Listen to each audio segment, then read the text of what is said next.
물론 내일 15장 그 말씀의 유출병에 대한 뭐 정함과 부정함이 남아 있긴 하지만 오늘로서 이제 오늘 마지막 말씀에도 그렇죠. 어느 때는 부정하고 어느 때는 정함을 가르치는 것이니 나병의 규례가 이러하니라라는 말씀으로 이렇게 마무리를 합니다. 오늘은 두 가지 얘기가 나왔죠. 지난주 금요일 날 그 나병이 이제 정함을 받았을 때 어떻게 정결 예식을 치러야 되는지 나왔다면 오늘은 똑같은 정결 예식이긴 한데 가난한 사람은 어떻게 해야 되는지 그 얘기가 기록되어 있고, 그리고 집도 부정하게 되었을 때, 이거 곰팡이죠. 곰팡이가 있었을 때 어떻게 해야 되는지 그 이야기가 나오고 있습니다. 가난한 자의 정결 규례를 잠깐 이렇게 살펴보면은 다른 건 없어요. 다 똑같아요. 정결 의식은 다 똑같고요. 특별히 그 속건제를 위해서 그 가난하면은 아무래도 양을 바치기는 힘들잖아요. 그럼에도 불구하고 이 속건제를 위해서는 어린 순양 한 마리를 꼭 바치게 했단 말이에요.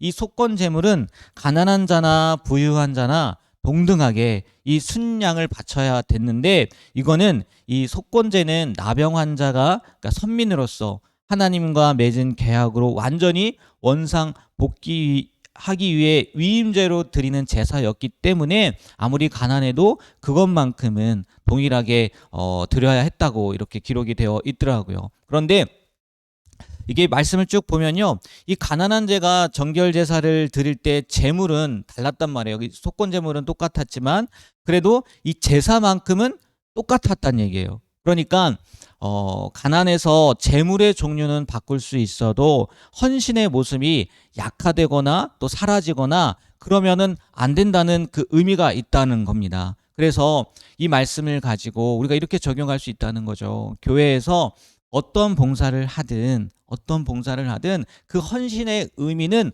동일해야지.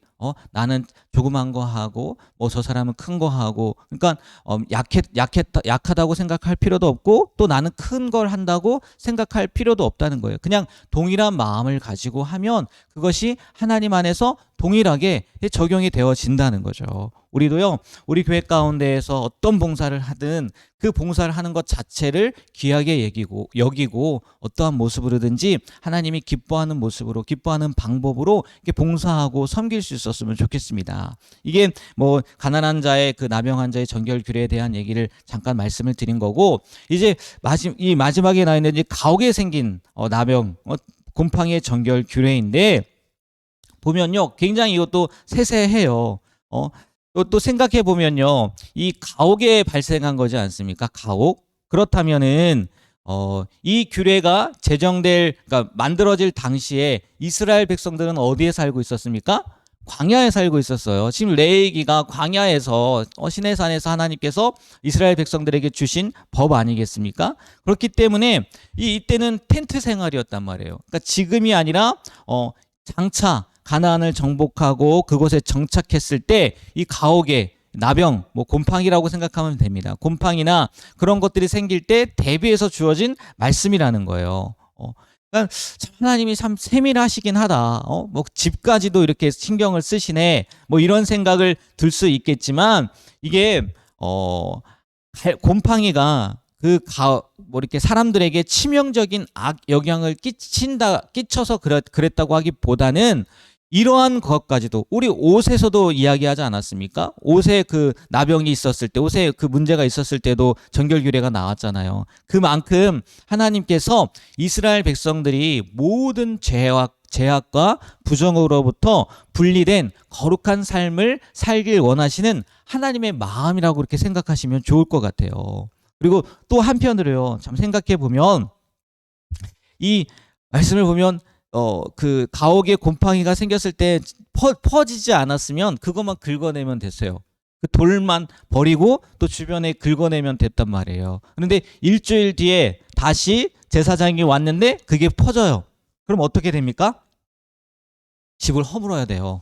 네. 집을 허물어서 다시 만들어야 됐단 말이에요. 이걸 보면서 그런 생각이 들더라고요. 비록 광야 생활은 이 결핍이란 말이에요. 집도 없잖아요. 집도 절도 없고, 흔한 말로 텐트 생활하는 거고, 하나님이 주시는 거 먹는 거고, 없으면 굶어야 되고, 물론 만나가 매일같이 주어지긴 했지만, 이 광야는요, 결핍이 주는 땅이었단 말이에요. 결핍이 있는 땅이었어요. 그런데 가나안 땅은 결핍은 아니에요. 풍요의 땅이란 말이에요. 하나님께서도 젖과 꿀이 흐르는 땅이라고 말씀하셨고, 그런데 이 가나안 땅에서 정결하기가 쉬웠을까요? 어려웠을까? 이 가옥에 생긴 규례를 보면은 쉬워요, 어려워요? 어려워요. 텐트는요, 버리면 그만이에요. 또 하나 만들면 돼요. 근데 가옥, 물론 그것도 쉽지 않겠죠. 자기가 생활하는 텐트였으니까. 그런데 가나안 땅에서는 집을 허물어야 된단 말이에요. 텐트가 아니라. 그만큼 가나안 땅에서는요, 풍요롭지만 정결하기가 쉽지 않다는 거예요. 정결을 결정하기가 쉽지 않다는 거예요. 이걸 우리의 삶 가운데 적용해보면 이럴 수 있다는 거죠. 구원, 그 이후에 싸워야 할 영적 싸움이요, 더 치열할 수 있고, 지불해야 될 대가가 더 많을 수 있다는 거예요. 우리가요, 한번 이 말씀을 통해서 나는 거룩한 삶을 위해서 집을 허무는 마음으로 포기할 수 있는 것이 있는지, 예? 한번 고민해 볼 필요가 있는 것 같아요. 그렇잖아요. 없을 때는 포기하기 쉬워요. 근데 가진 것이 많을수록요, 포기하기가 쉽지 않더라고요. 이 말씀을 통해서 정말 나는 풍요의 땅 가나안 땅에 살고 있는데 과연 이 말씀처럼 그 정결하기 위해서 집까지도 포기할 수 있는 그런 마음이 있는지 한번 생각해 볼 수 있는 새벽 시간이 되었으면 좋겠습니다. 이 말씀을 다 마무리하자면 이렇게 생각할 수 있을 것 같아요. 지금까지의 내용이 나병들에 대한 규례로서 언제는 부정하고 또 언제는 정함을 가르치는 것이라고, 또 오늘 말씀 가운데에도 57절에 이렇게 마지막 읽었지만 얘기를 해요. 그러니까 이거는요, 성경 말씀 전체에 대한 요약으로도 볼 수 있다는 거예요. 성경 말씀을 크게 두 가지로 나눈다면 아마 이렇게 나눌 수 있을 거예요. 심판과 구원. 그러니까 성경은요, 하나님께서는 부정한 자들에게 대해서는 심판을 내리시고 정한 자들에 대해서는 구원을 베풀어 주신다는 것을 보여준다는 거예요. 따라서 이 성경, 하나님의 말씀은요, 하나님 앞에 정하고 부정한 것이 무엇인지를 가르쳐주는 말씀이라는 거예요. 그러한 의미에서 우리가 지금 보고 있는 이 성경은 심판과 구원의 기준이 된다는 거예요. 예수님께서 다시 오실 때, 이 마지막 날에 이 심판을 행하실 때에는 이 성경 말씀대로 행한 자에게는 구원을 베푸시고, 그렇지 않은 자에게, 거스른 자에게는요, 심판을 베푸신다는 거예요. 우리가 세상을 향해서 복음을 전할 때도 마찬가지라는 거죠. 우리가 예수 그리스도의 십자가의 복음을 증거할 때도 이미 그 복음 안에서 믿는 자에게는 구원의 복이 임하는 거고, 믿지 않는 자들에게는 심판의 저주가 임할 것이라는 내용이 들어가 있다는 거예요. 그러니까요, 우리는요, 이 레위기 말씀을 통해서, 이 정결 규례를 통해서 다시 한번 우리가 생각해야 될 게 뭐냐면, 성도는, 그리스도인은 언제나 항상 이 하나님의 말씀이 기준이 되어야 된다는 거예요. 그래서 하나님이 기뻐하시는 거룩한 뜻이 무엇인가를 분별해서 의로운 길로 행하고 사람들에게 구원과 심판의 길을 분명히 제시할 수 있어야 된다는 거예요. 그 안으로 들어올 수 있도록. 왜요? 이 나병이라는 거 지금까지 이야기했지만요, 그 파괴성, 또 전염성, 그리고 혐오스러움, 그것으로 인해서요, 이스라엘 사회에서는 늘 부정하게 여겼단 말이에요. 심지어는 가족과도 분리시켜버리지 않습니까? 그 나병으로 인해서, 부정함으로 인해서. 그러니까 사람들이 철저하게 경계를 요하는 질병으로 여겼단 말이에요. 그러니까 우리가요, 이 말씀을 통해서도 분명히 깨달아야 된다는 거죠. 하나님이 기뻐하지 않는 것, 하나님이 정결하게 생각하지 않는 것, 그런 것들이요, 어디에 기록되어 있습니까? 말씀에 기록이 되어 있단 말이에요. 그러니까 우리도 이 말씀을 늘 묵상하면서 베레아 사람들이 이야기했던 것처럼 상고하면서 이것이 맞는 건가, 틀린 건가, 이것이 옳은 건가, 그른 건가, 이런 것들을 살펴보면서 하나님께서 부정하게 여기는 거, 경계할 것은 우리도 똑같이 부정하게 여기고 경계해야 된다는 거죠. 그렇지 않으면요, 우리의 겉모습은 멀쩡할 수 있겠지만 우리 보이지 않는 우리의 영혼은요, 그 죄로 말미암아서, 그 부정함으로 말미암아서 파괴되고 부패하게 되고 영원한 멸망, 이렇게 분리시켜 놓은 것처럼 그렇게 될 수밖에 없다는 거죠. 그게 흔히 말하는 영적 나병일 수 있다는 거 아니겠습니까? 이 말 결론인 것 같아요. 지금까지의 그 정함과 부정함의 결론인 것 같아요.